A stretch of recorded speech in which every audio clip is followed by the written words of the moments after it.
These are this afternoon's top stories.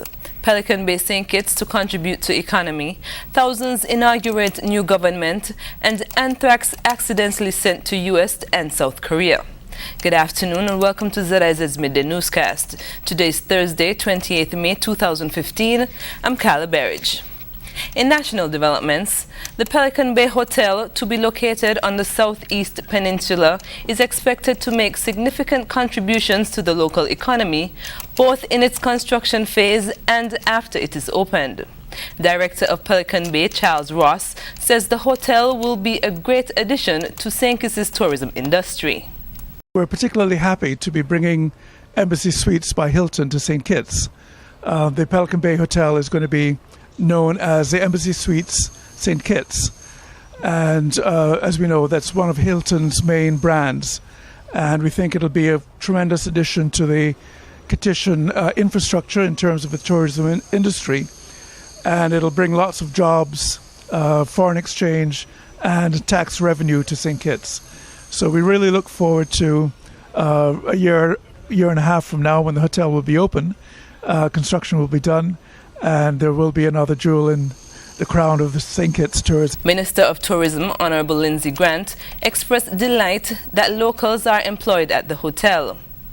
I understand that a tremendous amount of the quality work that is to be done here shortly and is happening right now is done by persons of the Federation of St. Kitts and Nevis. I understand from the quantity surveyors, from the architects, of course the engineers, and a great building staff are recipients from St. Kitts and Nevis, and so we are happy for that, because I always believe in the capacity building of our people, and that we don't want the industry, that's the tourism industry, to grow and leave our people behind. So it's really a pleasure that we have this kind of direct input from our people. Embassy Suites St. Kitts is expected to be open in August 2016. 4 women were on Wednesday among a number of ambassadorial and other appointments announced by St. Kitts Nevis Prime Minister Honorable Dr. Timothy Harris. Leading the group is social activist Dr. Thelma Philip Brown, who was announced as the Federation's ambassador designate to the United States. In announcing Brown, Dr. Timothy Harris highlighted her experience and praised her professionalism. Along with Dr. Brown is career diplomat Shirley Skerritt, who was formerly attached to the OECS mission and embassies in Brussels and is now confirmed as High Commissioner to Canada based in Ottawa. Another woman, Verna Morris, was announced as the Charge d'Affaires of Cuba. Morris has served in the Ministry of Foreign Affairs for 10 years. Nivision Lorna Hunkins was also announced as Special Advisor in the Ministry of Foreign Affairs.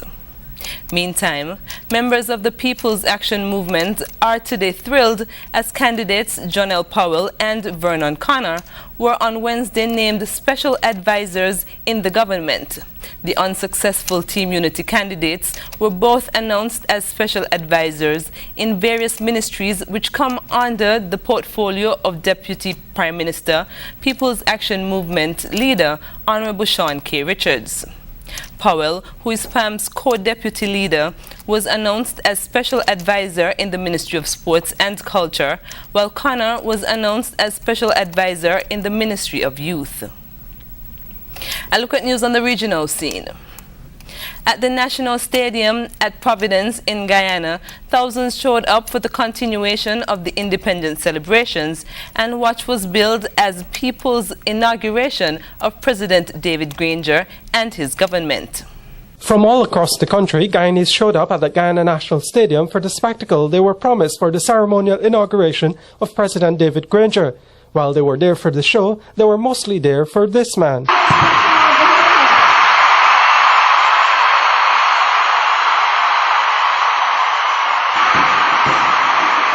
69-year-old retired Brigadier David Granger has been elevated to the highest office in the country, and he did so after just 5 short years when he took up the reins of the main opposition People's National Congress. For the 2011 elections, he invited 5 small parties to join him in contesting the elections. He failed to get into government then, but a coalition with the AFC led by Moses Nagamootoo for the elections this time around ensured the seat of government, and the people showed their support in equal fashion when the Prime Minister arrived.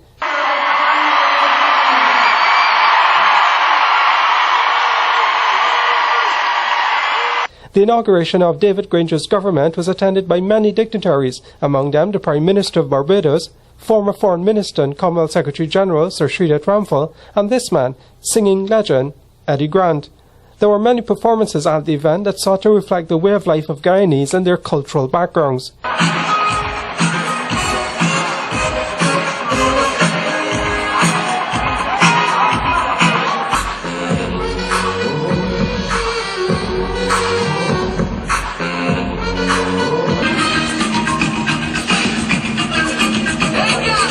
In a speech at the event, President Granger renewed his commitment to make Guyana one nation and resolved to work together with others to forge one destiny for generations to come. He called the celebration a day of thanksgiving, giving thanks for what he said was the gift of democracy 2 weeks earlier, the elections that ushered in his coalition government. President Granger affirmed his determination to continue the task of working towards achieving national unity and towards making Guyana one nation. St. Lucia's Fisheries Minister Moses Jean-Baptiste is appealing for people to deal with huge buildup of seaweed in the McCoud and President areas. Fishermen have begun complaining about the problems the seaweed is causing. DBS's Cecile Actil reports. This quantity of seaweed. Fisheries Minister Moses Jean-Baptiste says that the buildup of seaweed is the worst communities have seen in years. The issue has resulted in tiny sea creatures being discovered dead under the seaweed. The fishers do not start their engines right here alongside the jetty. They have devised a very creative way of pulling the boats out beyond where the seaweed can be found, and then they start to go out to sea. It is a difficult problem to resolve. In the prowling area, we have seen where the seaweed accumulated on shore and over time decompose. The fishermen say they have been casting their nets for decades, and it's the first time they have seen seaweed in such huge amounts. They say after it is causing some discomfort to them, the stench is becoming unbearable for them. I see it's a good thing now they're doing for us. If I myself will not get it, but my children that they will get it. It's a good thing they're doing for us now, because before we don't have it, we have to walk everywhere in the sea and go and take our boat. We have a lot of struggle with the seaweed. We push the boat. Now we have a jetty. We're feeling good. The island's fisheries minister says that Caribbean governments are battling with the same issue. However, the issue must be handled for the fishermen to operate. This quantity of seaweed is going to be very difficult and challenging. We continue to encourage the various agencies, whether it is NEMO Department and our own Department of Fisheries, together with farmers and the village and town councils, to help to deal with this. It is not a problem any one agency will be able to do. This is occurring all across the Eastern Caribbean. Mr. Jean-Baptiste says that climate change may be partially responsible for the seaweed buildup. For the DBS News World, I am Cecile Actil. Internationally, up to 26 people have been treated for possible anthrax exposure after a U.S. Army lab inadvertently shipped live samples. Here's that story. This morning, fear that up to 22 Air Force personnel may have been exposed to anthrax at an airbase in South Korea. An investigation now underway as officials at Osan Air Base say an Army lab in Utah inadvertently shipped live anthrax samples to them and facilities in 9 states over the past few days. 22 people now being monitored in South Korea join 4 workers in the U.S. who have received preventative post-exposure treatment. A lab in Maryland was the first to report receiving the live bacteria last Friday after handling the samples. The question now, how could this have happened? It's a great question, and that's exactly why we brought in the Center for Disease Control and their investigators. The Centers for Disease Control now investigating as officials reveal the samples were shipped under less rigorous conditions since it was believed the bacteria was dead. NBC News reporting FedEx transported the samples. FedEx tells CNN they're working with officials to gather information. No known risk to the general public, and there's no suspected or confirmed cases of anthrax infection.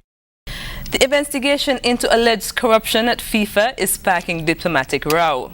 Russia's President Vladimir Putin has accused the U.S. of meddling in FIFA affairs and trying to take away Russia's World Cup. In addition, Visa, one of the main sponsors of football's World Cup, now says it will reassess its deal with FIFA unless it takes immediate steps to restore the game's reputation. One thing is clear. This has nothing to do with the United States. These employees are not American citizens, and if something did happen, then it didn't happen on the territory of the United States. It's just another attempt to extend their jurisdiction to other countries. And I have no doubt at all that it's a blatant attempt to prevent the re-election of Mr. Blatter as president of FIFA, which is a clear violation of the way international organizations should function. Adidas, McDonald's and Coca-Cola are among other sponsors that have spoken out on the matter. Turning to the weather, winds are southeast at 12 to 18 miles per hour with lighter spells overnight. Seas are moderate with swells of 1.2 to 1.5 meters or 4 to 5 feet. In the weather summary, we can expect partly sunny skies in general, becoming locally cloudy later today into tonight with a good chance of some isolated to widely scattered showers developing. Sunset will be at 6:41 p.m. Sunrise for tomorrow, 5:36 a.m. The weather brings us to the end of ZIZ Midday Newscast. Join us this evening for these stories and more in detail. Thank you for joining us. I'm Carla Berridge.